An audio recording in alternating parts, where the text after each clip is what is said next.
নমস্কাৰ এডিৰ 2.0 ইতিমধ্যে অনুষ্ঠিত হৈ গ'ল এতিয়া আৰম্ভ হ'ব গ্ৰেড 4ৰ ভাইভা আৰু গ্ৰেড 3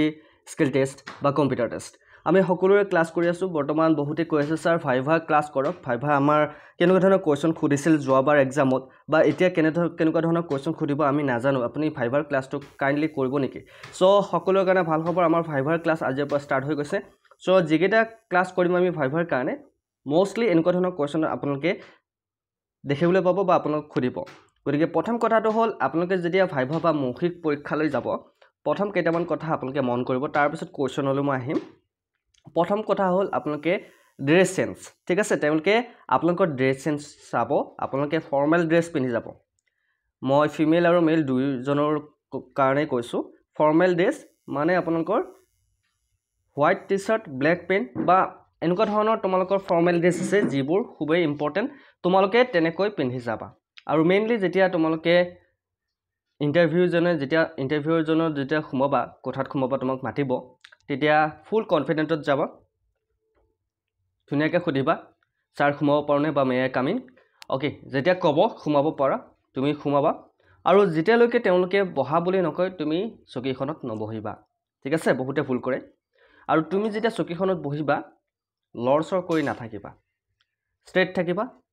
আই কন্টেক্ট ৰাখিবলৈ ট্ৰাই কৰিবা যিজনে তোমাক কোৱেশ্চন কৰিব সেইজনৰ ফালে চাই কেনে তুমি এনসাৰ দিবলৈ ট্ৰাই কৰিবা ওকে দে মেইনলি তোমালোকক ভাইভাৰ কাৰণে কেনেকুৱা ধৰণৰ কোৱেশ্চন খুদিব পাৰে এইটো এটা ডাঙৰ কোৱেশ্চন সো তোমালোকক মই কেনেকুৱা ধৰণৰ কোৱেশ্চন খুদিব পাৰে মই তোমালোকক দি দিছো প্ৰথম কথাটো হ'ল তোমালোকক ইংলিশ বা অসমীয়া দুইটাতে খুদিব পাৰে প্ৰথমতে তোমাক খুদিব ইংলিশতে খুদিব ইন্ট্ৰোডিউস ইয়োৰসেলফ যদি ইংলিশ জানা ইংলিশত ক'বা যদি নাজানা ধুনিয়াকৈ ক'বা স্যাৰ মই অসমীয়াতে উত্তৰ দিব বিচাৰো গতিকে তোমাক খুদিব আপোনাৰ পৰিচয় দিয়ক প্ৰথম কথাটো হ'ল প্ৰথম কোৱেশ্চনতে খুদিব আপোনাৰ পৰিচয়টো তোমাৰ পৰিচয়টো ধুনিয়াকৈ তুমি দিবা যে মোৰ নাম অমুক মই বৰ্তমান 2024 বা 2025 ত মই গ্ৰেজুৱেচন কমপ্লিট কৰিছো এতিয়া মই জবৰ কাৰণে এপ্লাই কৰিছো সো মই ধুনিয়াকৈ ক'বা ওকে তাৰ পিছত তোমালোক খুদিব why do you want this job আপুনি এই চাকৰি কিয় পাব বিচাৰে ধুনিয়াকৈ উত্তৰ দিবা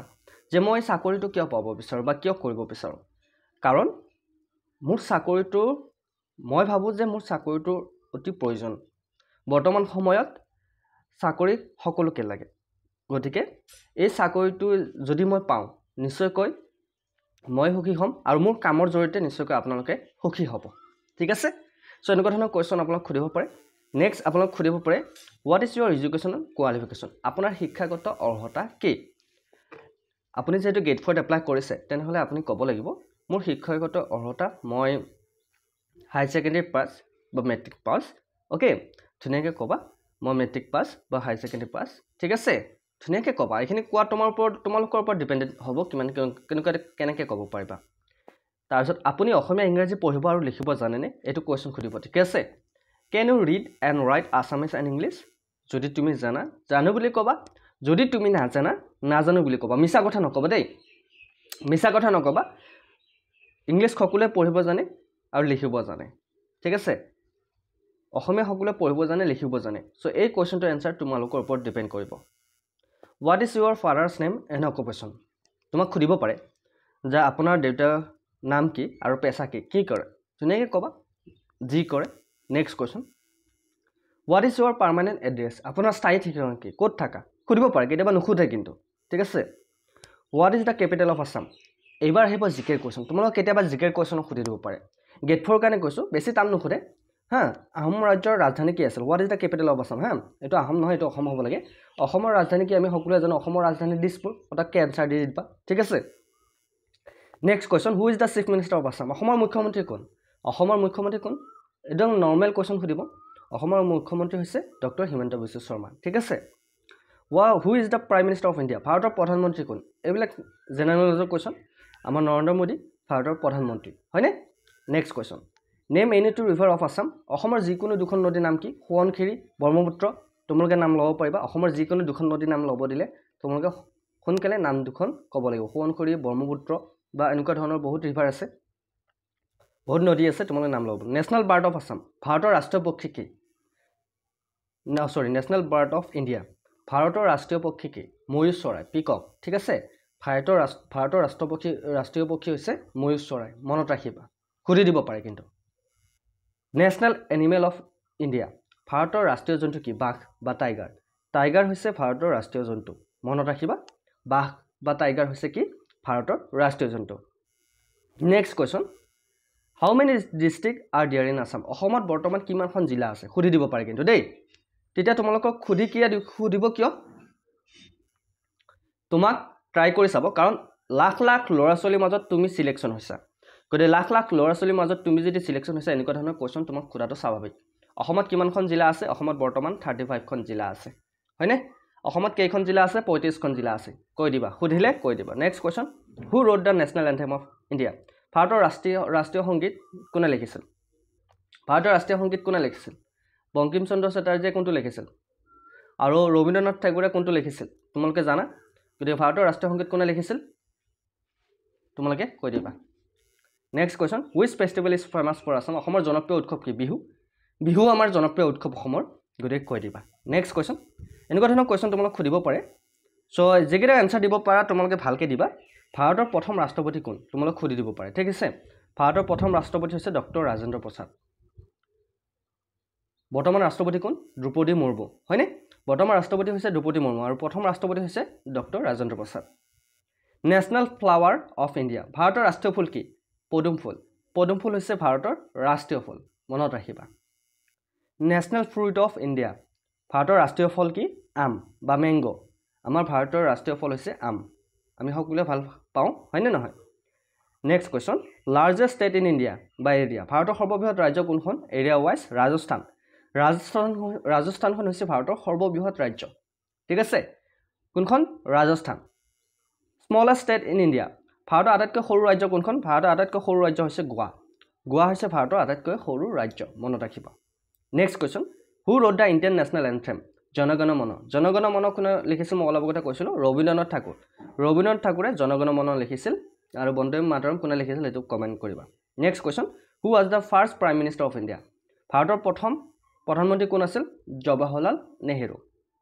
সো একদম ইজি কোৱেশ্চন সুধিব ভয় খাব নালাগে কিন্তু কোৱেশ্চনৰ এনসাৰ দিওঁতে আপোনালোকে ফুল কনফিডেন্টত এনসাৰ দিব লাগিব কোনো ধৰণৰ কপি থাকিব নোৱাৰে ঠক মক লাগিব নোৱাৰে এনসাৰটো দিওঁতে ধুনীয়াকৈ দিব লাগিব কেনেকৈ পাইছে ক্লাছটো কৰি ভাল পাইছে নে বেয়া পাইছে কমেণ্ট কৰি জনাব when do you celebrate republic day গণৰাজ্য দিৱস কেতিয়া উদযাপন কৰা হয় আমাৰ ভাৰতত 26 জানুৱাৰী তাৰিখে গণৰাজ্য দিৱস পালন কৰা হয় আৰু স্বাধীনতা দিৱস কেতিয়া পালন কৰা হয় 15 আগষ্ট তাৰিখে ঠিক আছে next question name two famous dance form of Assam অসমৰ দুটা প্ৰসিদ্ধ নৃত্যৰ নাম কি বিহু আৰু সত্ৰীয় অসমৰ দুটা প্ৰসিদ্ধ নৃত্য মনত ৰাখিবা সুধি দিব পাৰে next question headquarter of Assam state government Assam চৰকাৰৰ মুখ্য কাৰ্যালয় ক'ত আছে অসম চৰকাৰৰ মুখ্য কাৰ্যালয় আছে দিছপুৰত ক'ত আছে দিছপুৰত আছে ঠিক আছে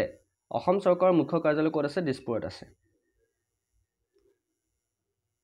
এইটা তোমাক কমন সেন্সৰ কোৱেশ্চন সুধিব can you use broom move properly আপুনি ভালদৰে লেঠা বা মপ ব্যৱহাৰ কৰিব জানেনে যদি জানে বুলি ক'ব যদি নাজানে বুলি ক'ব ঠিক আছে তাৰপিছত সুধিব are you ready to work early in the morning আপুনি পুৱা বা ৰাতিপুৱা সোনকালে কাম কৰিবলৈ সাজু নেকি সাজু হয়নে নহয় যদি আপোনাক যদি 7টা বজাতে মাতে আপুনি ডিউটিলৈ আহিব পাৰিবনে তেতিয়া আপুনি ক'ব লাগিব ইয়েস মই আপুনি যেতিয়াই মাতে তেতিয়া ডিউটিলৈ আহিব পাৰিম next question can you lift carry 10 to 20 KG weight আপুনি 10 পৰা 20 কেজি ওজন উঠাব পাৰেনে সুধি দিব পাৰে কেতিয়াবা যদি পাৰো বুলি ক'ব yes do you know basic clinic method আপুনি সাধাৰণ পৰিষ্কাৰ পদ্ধতি জানেনে যেটো গেট ফৰ এক্সাম আপোনাক সুধিব পাৰে ঠিক আছে জানো বুলি ক'ব ঠিক আছে next question if posted far from home will you join আপোনাৰ ঘৰৰ পৰা দূৰত নিযুক্তি পালে আপুনি যোগদান কৰিবনে এই কোৱেশ্চনটো কিন্তু আপোনাক বহুতো ইন্টাৰভিউ সুধাই ঠিক আছে এই মৌখিক পৰীক্ষাত আপোনাক এই কোৱেশ্চনটো সুধিব কিয়নো আপোনাক এটা চাকৰি দিব গেট ফৰ আপোনাক চাকৰি এটা পাবলৈ গৈ আছে যদি আপোনাক পোষ্টিং যদি আপোনাৰ জিলাৰ বাহিৰত হয় তেনেহলে আপোনাক সুধিব যে আপুনি এই চাকৰিটো যোগদান কৰিব পাৰিবনে তেনেহলে আপুনি নিশ্চয় ইয়েস বুলি ক'ব দেই এইটো কথা নো বুলি নকব কাৰণ আপোনাৰ ঘৰৰ ওচৰত কোনো চাকৰি নিদিয়ে তেতিয়া তেওঁলোকে আপোনাক জুখি চাব যে এই ল'ৰাটো কিমান ডেডিকেটেড বা এই ছোৱালীজনী কিমান ডেডিকেটেড কাম কৰিব পাৰিবনে নোৱাৰে আপোনাক কথাতে গম পাব তেওঁলোকে next question which river is called lifeline of Assam অসমৰ জীৱন বুলি কোনখন নদী কোৱা হয় ব্ৰহ্মপুত্ৰ নদীখনক কোৱা হয় মনত ৰাখিবা next question name the festival of colour festival of colour বুলি ক'লে হোলীক আমি বুজি পোৱা যায় ঠিক আছে ৰঙৰ উৎসৱ বুলি ক'লে হোলীক আমি বুজি পাওঁ national sport of India officially hockey but cricket is most popular গতিকে আমাৰ নেশ্যনেল স্পৰ্ট হৈছে hockey who discovered in India Vasco da Gama আমাৰ ভাৰতৰ ইণ্ডিয়াখন ডিস্কভাৰ্ড কৰিছিল কিমান চনত 1498 ঠিক আছে ফুল ফৰ্ম অফ এটিএম এই কোৱেশ্চনটো common question automatic teller machine ঠিক আছে এটিএমৰ ফুল ফৰ্মটো বা সম্পূৰ্ণ নামটো বহুতে নাজানে অটোমেটিক টেলাৰ মেচিন সো এনেকুৱা ধৰণৰ কোৱেশ্চন আপোনাক খুদিব পাৰে এটো আছিল ফাৰ্স্ট পাৰ্ট সো ভাইভা আৰু মৌখিক পৰীক্ষাৰ কাৰণে আমাৰ ক্লাছ চলি থাকিব যিসকলে আমাৰ ক্লাছ কৰি ভাল পাইছে এটা লাইক কৰিবা কমেন্ট কৰিবা সো তোমালোকে ক্লাছটো কৰি কেনেকুৱা পাইছা আৰু তোমালোকে ইয়াৰ ওপৰত কোৱেশ্চন লাগিব না নালাগে তোমালোকে কমেন্ট কৰিবা যদি ফাৰ্স্ট পাৰ্টটো যদি চাই ভাল পাইছা লাইক কৰিবা কমেন্ট কৰিবা চেনেলটো সাবস্ক্ৰাইব কৰিবা আৰু কমেন্টত জনাবা আৰু তোমালোকক এই কোৰ্সটো কন্টিনিউ লাগিব না নালাগে ঠিক আছে সো আজিলৈ মানে অন্য এটা ক্লাছত আকৌ লগ পোৱাৰ প্ৰতিশ্ৰুতি জয় হিন্দ জয় অসম